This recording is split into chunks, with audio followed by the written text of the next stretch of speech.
부터 그 홍만표 게이트, 정운호 게이트, 네. 진경준 게이트 등 각종 게이트가 연속으로 그냥 쫙 이어져 오던 그런 상황이었습니다.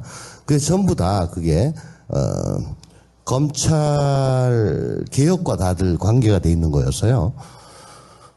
검찰 개혁 쪽으로 어쨌든 방향을 잡아야 되는데 멀쩡한 거를 개혁하자고 할 수는 없는 거니까 검찰이 잘못된 점, 구조적인 문제점 등이 그게 표면으로 나오는 게 그런 게이트였습니다.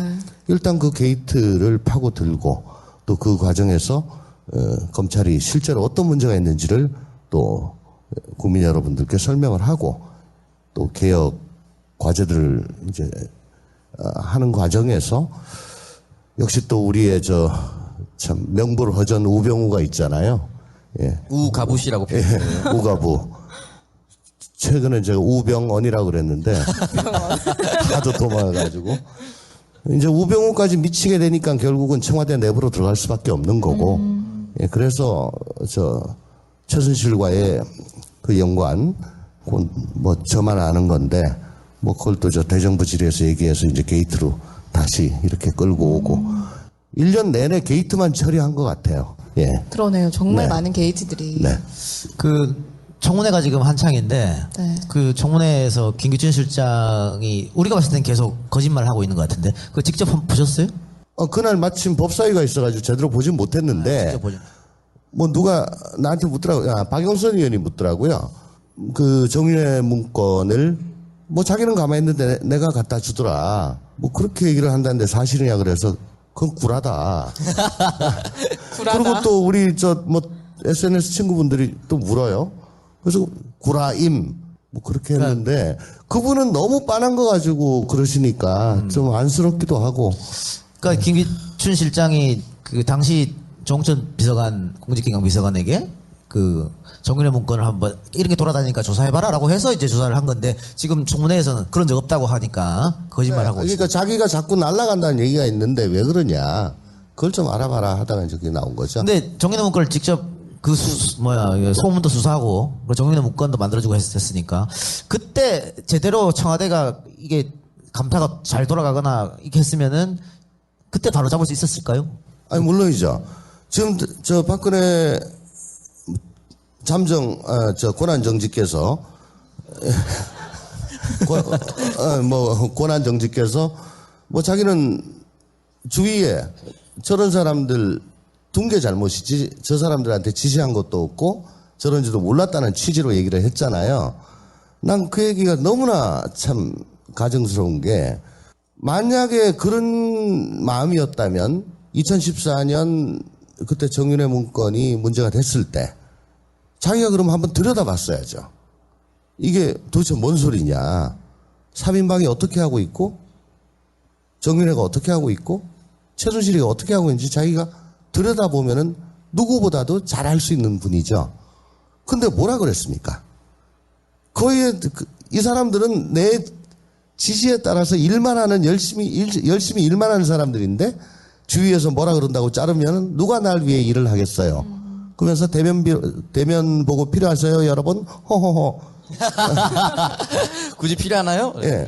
그리고 저에 대해서는 무슨 의도에서인지 모르지만 없는 걸 만들어서 이 사람과 저 사람 관계없는 사람을 엮어가지고 서로 트러블을 일으키고 일신영달을 꾀하는 그런 놈은 국기문란사범이니까 철저히 수사해야 된다. 어떻게 해서 이런 일이 생겼는지 문건이 빠지게 됐는지 그런 얘기를 그 권한정직께서 하셨다고. 권한정직께서. 네. 예.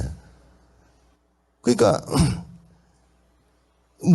무슨 일이 일어났는지를 가장 잘 아실 분이 그때는 전혀 쌩을 까시다가 지금 이게 다 까지니까 지금 와서는 나는 지시한 것도 없고 몰라요.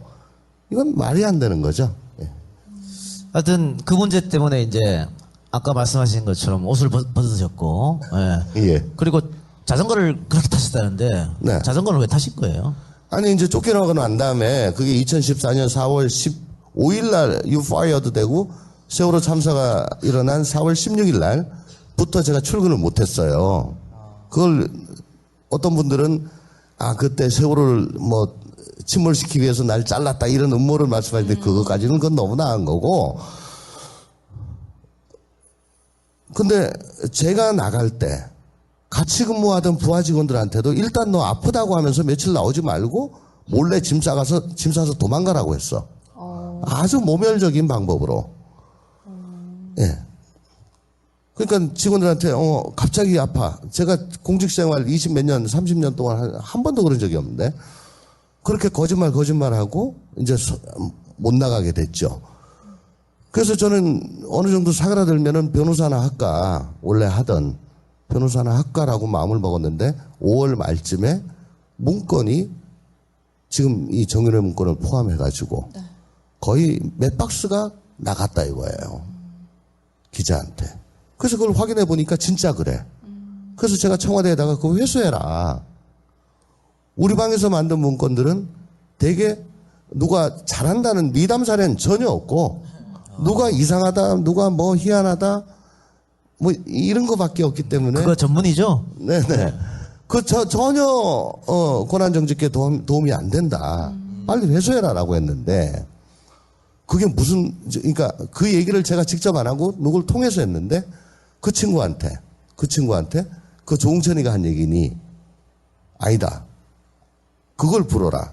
그래서 그거 얘기 안 하면 회수 못 한다 그래서 제가 나중에 그쪽 책임자한테 전화해가지고 야 화재 신고가 들어왔어. 불이 났어. 그러면 일단 소방서는 가가지고 불을 끄고 그 이후에 감식을 통해서 이게 누전인지 방화인지 뭔지 감식을 하면 될 건데 아니 그게 지금 누가 불을 낸 건지 누가 신고한 건지 안 밝히면 소방차가 출동 못한다. 이게 말이냐 막걸리냐. 그때 막 따졌습니다. 결국 근데 그걸 회수를 안 했어요. 그거를 정호성 비서관한테 얘기를 해줬고 그 얘기를 전달한 친구가 지금 저희 방에 보좌관으로 있는 친구입니다. 그 친구도 잘렸어요. 예. 자, 말이 좀 돌아갔는데 보세요. 저는 잘려 나왔어요. 근데 저희 방 문건이 뭐 수백 건이 이게 언제 터질지 모르는 상황이에요. 그 상황에서 제가 어떻게 변호사를 하겠습니까?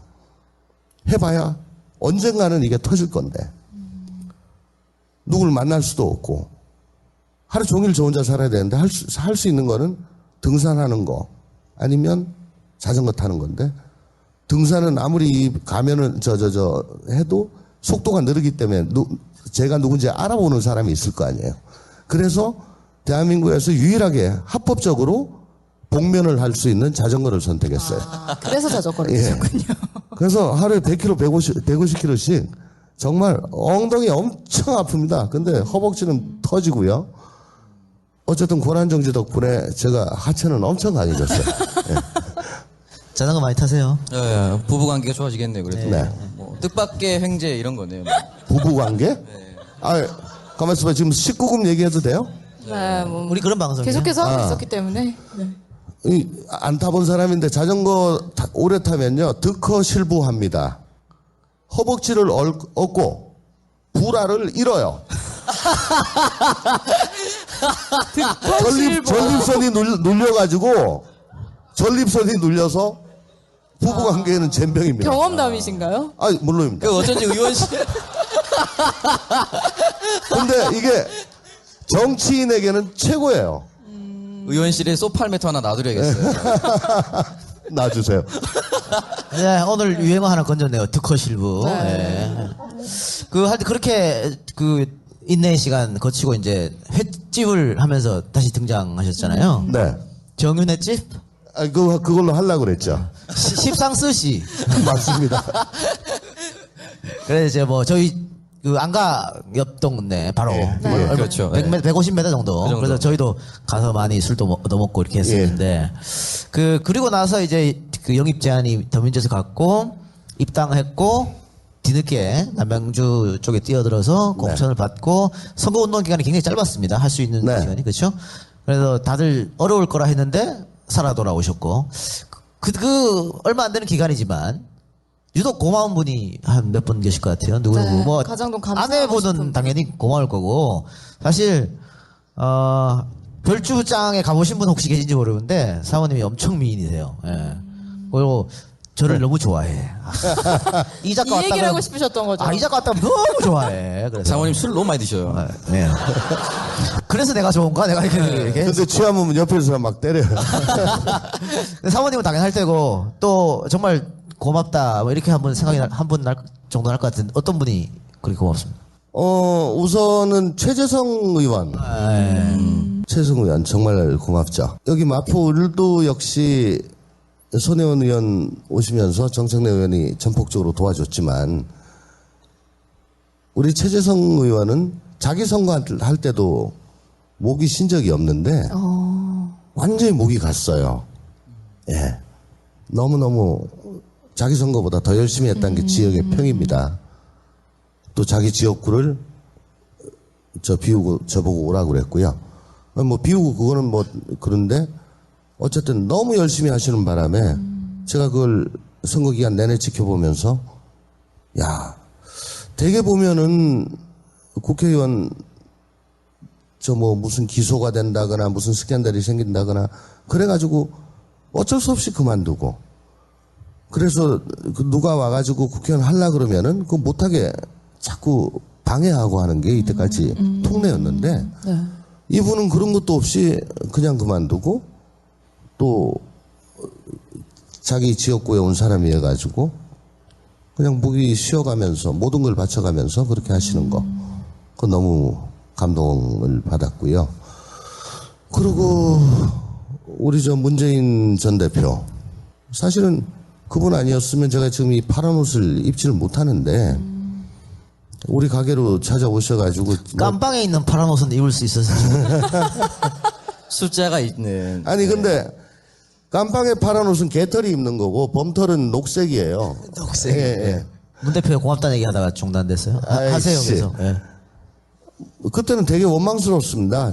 장사 열심히 하는데 오셔가지고 자꾸 방해를 해서 원망스러웠는데 결과적으로 저는 사실 그 별점장을 한 게 하나는 이제 구속영장 기각되고 난 다음에 와이프 꼬셔가지고 한 거거든요. 하나는 현실적으로 박근혜 정부 3년 동안 내가 할 수 있는 게 아무것도 없다. 그냥 확정적으로 없다. 그런데 자전거만 3년을 더 탈라니 이건 뭐 전립선에 예, 전립선 안 걸릴 것 같아서 도저히 못하고 할 수 있는 게 자영업밖에 없고 또 청와대 비서관 하던 놈이 갑자기 소주집을 한다 그러면 저 새끼 왜 저럴까? 그게 어떻게 보면은 그 고난정지 그분한테 엿먹으라 그 자체로 그렇게 될 것 같아서 이제 이름을 정윤회 집으로 짓고 뭐 십상스시라고 짓고 뭐 그렇게 했던 거예요. 저는 정계는 애초에 생각도 안 했는데 작년도 10월 달에 저 1심에서 무죄 받고 난 다음에 이제 그다음부터 민주당 사람들이 저희 가게를 자꾸 오고 결국은 문 대표께서 오시고 했는데 뭐 진정성을 느끼고 이제 결국은 뭐 입당을 했습니다. 그러나 지금 제가 입당을 하지 않았더라면 역시 별조부장에서 열심히 치고 있을 건데요. 그것도 뭐 나름 의미가 있는 일이나 오늘 같은 이런 좋은 자리에서 여러분들 만날 수도 없었을 것이고 또 크게 보면은 지금 광화문에 달려갈 수도 없었을 것이고요. 결국은 문 대표께서 약속은 했습니다. 당신이 청와대 안에서 있었던 일 그건 절대로 얘기하지 마라. 우린 그런 거 바라고 당신 입당을 원하는 건 아니다. 그렇지만은 당신처럼 그렇게 살았던 사람이 우리 당에 와가지고 뿌리를 내리고 컬러 그대로 의정활동하는 모습 그런 게 그 자체가 우리 당에 도움이 된다고 말씀을 하셔서 들어갔던 건데 결국은 어떻게 됐든 제가 9월 20일 날 대정부 질의에서 최순실 문제를 최초로 거론하고 한겨레 JTBC 등과 합작해가지고 쭉 이어갔던 게 이제 지금 이렇게까지 왔습니다. 결국은 우리나라 민주주의 회복을 위해 가지고 우연찮게 큰 역할을 하는 계기가 된 게 문 대표께서 저희 가게 오셔가지고 소주 드신 거 아닌가. 예, 예.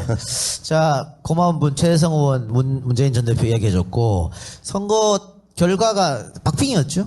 네, 249표요. 249표. 이제 안 나왔으면 떨어졌을 것 같고. 예.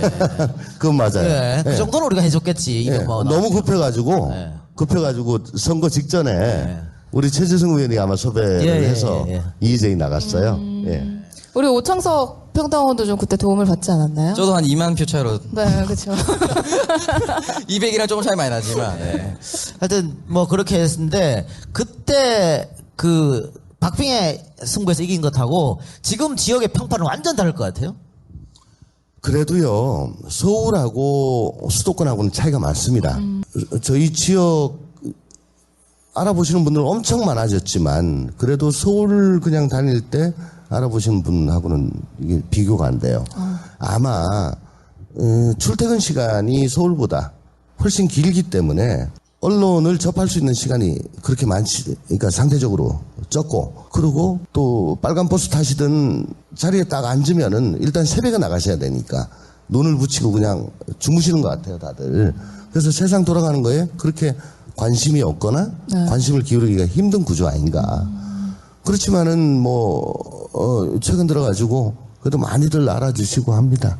예. 갑자기 팜플렛을 왜 꺼내신 거예요? 그러니까요. 아니, 제가 혹시 이제 후원 계좌도 꽉 찼으면서. 아니 그게 아니고요. 사진이 굉장히 잘 나오셨네요. 예, 보샵입니다. 이게 이제 이런 거 모를까봐 제가 한번 들고 왔는데 이게 예비 후보자 홍보물이에요. 예, 주된 모토가 부당한 권력에 맞선 사람입니다. 아예. 권력을 떠나 국민 편에 섰습니다라고. 권력을 떠나 국민 편에 섰습니다. 정의가 승리하는 시대를 열어주십시오. 그러니까 애초부터 이 짓거리 하려고 들어온 거지 뭐. 여기 보시면 새누리와 청와대가 두려워하는 조홍천. 그거는 확실한 것 같아요. 예. 정말 이 시대에 꼭 필요한. 최고네요. 이명박 정부의 영포라인 그리고 박근혜 정부의 문고리 권력과 맞서다. 아예 이 짓거리 하려고 그냥 이걸 이렇게 쓴 거야 그냥. 그래서 그런지 사실은 그 정천 의원 당선되고 나서 물론지 사실인지 모르겠습니다만 원래 대통령이 국회의원들한테 다 이게 답례품 주고 이렇게 하는데 정천 의원만 안 줬다는. 아니 저 말고 또 있던데. 또 누구 있었어요? 어쨌거나 저는 몰랐는데 저 추석 때 그때 어디더라? 헤럴드 경제인가? 예, 맞아요. 썼어요. 의원님 청와대 선물 받았어요? 뭔데? 아니 못 받았는데. 그러니까 조홍천만 못 받아. 이제 딱 쓴 거야. 얼마나 싫었으면 그랬을까. 그러니까요. 근데 이제 제가 그때 후원금도 별로 없고 해가지고 나만 못 받았는데 저 후원 좀 보태주이소 그랬다고 또 종편에서 황태순하고 하루 종일 씹었어. 근데 나중에 우리 그 진영 장관, 진영 의원 있죠? 나도 못 받았어. 안 줄만 하네. 진영도 안 줄만 하네. 예, 그렇게 됐군요. 근데 진짜 그 청와대가 제일 두려워할 사람. 사실은 이 국정감사에서 처음에 대정부 질문이죠? 국정감사 전에. 국정감사 전 대정부 질문에서 처음 정천 의원이 와서 뭐 최순실 여러 가지 머리핀부터 시작해갖고 그치? 그 의혹 제기하면서 스타트가 된 거예요. 사실 최순실 사태가. 그래서 없었으면 어떻게 할 뻔했을까 조 의원이. 그래서 그때 이제 저 언론들하고 미리 협조를 했죠. 제가 트리거를 튀기고 짱 나가기로. 머리까지 좋네. 원래 제가 배후 조홍천입니다. 하여튼 뭐 그렇게 됐었는데 네. 좀 그래도 좀 씁쓸할 것 같아요. 어쨌든 김대중 정부 때부터 계속 청와대에 있었지 않습니까? 네. 김대중 노무현 이명박 네, 네, 박근혜까지. 네. 그래서 어쨌든 나라의 녹을 먹으면서 공인으로서 쭉 국가를 위해서 살아왔다고 자부할 텐데 한때 청와대에 있었던 그 내가 도와줬던 사람이 저렇게 망가져 버리고 저렇게 국민들을 배신했다. 지금은 굉장히 좀 마음이 착잡하기도 할 것 같아요. 네. 그렇죠. 왜 그때 말을 안 듣고 제 입을 다물게 하려고 구속시키려고 했던가. 그러니까 저분은 끝까지 이걸 고칠 마음이 없었어요. 그냥 병기 들고 다니면서 가는 데마다 바꾸고 뭐 계속 저 공주놀이하고 그리고 기자님 씨. 저 연속국 보시고 그렇게 하시고 싶었던 거야. 예. 그럼 왜 당신은 대통령이 되려고 했냐? 난 그걸 물을 수밖에 없는 거죠. 애초에 저한테는 그렇게 얘기했습니다. 아버지가 못다 이룬 꿈을 이루게 해주세요. 아버지가 맺은 척을 풀게 해주세요. 아우 감동적이었어. 근데 구라야. 아버지의 후광을 전혀 다 풀어줬죠. 결국에는. 탄핵 때 촛불 집회를 나가기 시기 전에 그때 영입인사들끼리 모였을 때 전 되게 짠했던 게 한때나마 내가 모셨던 그곳 또는 그곳을 향해서 내가 촛불을 든다는 것 자체가 굉장히 마음이 무겁다. 그래서 나갈까 말까 고민하다가 결국에는 이제 3차 때인가 4차 때 처음에 굉장히 무거운 발걸음을 하셨는데 촛불 집회 처음 나오셨을 때 느낌이 좀 어땠어요? 처음에는 제가 1차 집회 때부터 나간다는, 그때는 상황이 그래도 일말의 희망이 있었어요. 이 정도, 팩트가 밝혀지면 입장 바꿔 생각하면은 거의 빨가벗겨진 채 광화문 내거리에 내팽겨진 그런 느낌이 들 거다. 저도 정윤의 묵건 사건 때 종편에서 정말 악의적으로 한 달 동안 저를 흔들어 댔는데 돌아버리겠더라고요. 지금 근데 저 고난정직께서는 석 달이 됐잖아. 네. 그리고 뭐 이게 뭐 조류독감이 오건 말건 트럼프가 미국에서 대통령이 되건 말건 그 아주 그건 단신으로 끝나고 이것만 해요. 네. 석 달 동안 이것만 한다고. 그리고 감추고 싶었던 것들이 결국은 다 까지잖아요. 무슨 말씀이냐. 저는 창피해서 부끄러워서 알았다 나 그만두마 라고 할 줄 알았어요. 탄핵 들어가는 건 너무 긴 일이고. 스스로 하야하실 거라고. 네네. 팩트로 이 정도 매겼으면 이제는 대선 결정됐다. 그래서 그런 상황인데 내가 나가라라고 하면서 촛불 드는 거는 온당치 않다라고 생각을 했는데 1차 담화, 2차 담화 하는 거 보고는 전혀 그런 마음이 없잖아요. 완전 헐이었고 이 뭐냐? 이 멘탈은 뭐냐 도대체.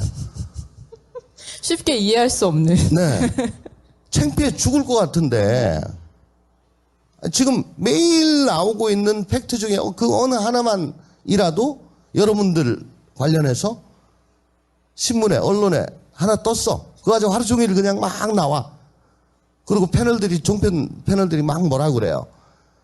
그러면 창피해서 막 못 다닐 것 같지 않아요? 그렇죠. 저 변기 나왔으면 저를 하야했죠, 저도. 근데 안 하고 전에. 저러고 계시니까 이거는 그러면 방법이 없다. 이제는 고난 정지를 시키는 수밖에 없다. 저 폐악질을 멈추게 하기 위해서는. 그러니까 난 그래도 국가를 국민을 조금이라도 생각을 할 거라고 생각을 했어요. 대통령이면. 지금 생기고 있는 모든 문제가 저분이 딱 안 물러나고 저렇게 계시니까 아무것도 정상화가 안 되잖아요. 그렇잖아요. 뭐 지금 새로 할 수 있는 게 없잖아요. 그렇다고 우리 황 대행 요새 똥폼 잡는데 완전 지가 된 줄 알아. 아우. 당선되셨다고. 그러니까 황이 지금 할 수 있는 일은 아무것도 없습니다. 쉽게 얘기해서 보일러 안 꺼지고 그냥 돌아갈 수 있게 그냥 하는 거예요. 법적으로는 잠정적으로 현상 유지만 하면 되는 겁니다. 더 이상 하면 월권이에요. 근데 대한민국이 잠정적으로 현상 유지를 언제까지 그 상태로 계속 가야 돼. 지금 경제는 막 쳐받고 있는데. 그러면은 대통령이 자기가 대통령이라면 물러나고 새로 국정 동력을 얻을 수 있도록 해주는 게 자기가 물러난 겁니다. 창피하기도 하고 나라를 위해서라도 그렇고. 근데 저렇게 역대급으로 계시니까 이건 아니다. 이젠 나도 미안한 거 없다. 이젠 촛불이다. 라고 해서 이제 그다음부터 매주 나가는 겁니다. 예. 네, 알겠습니다. 자, 저희가 이제 준비한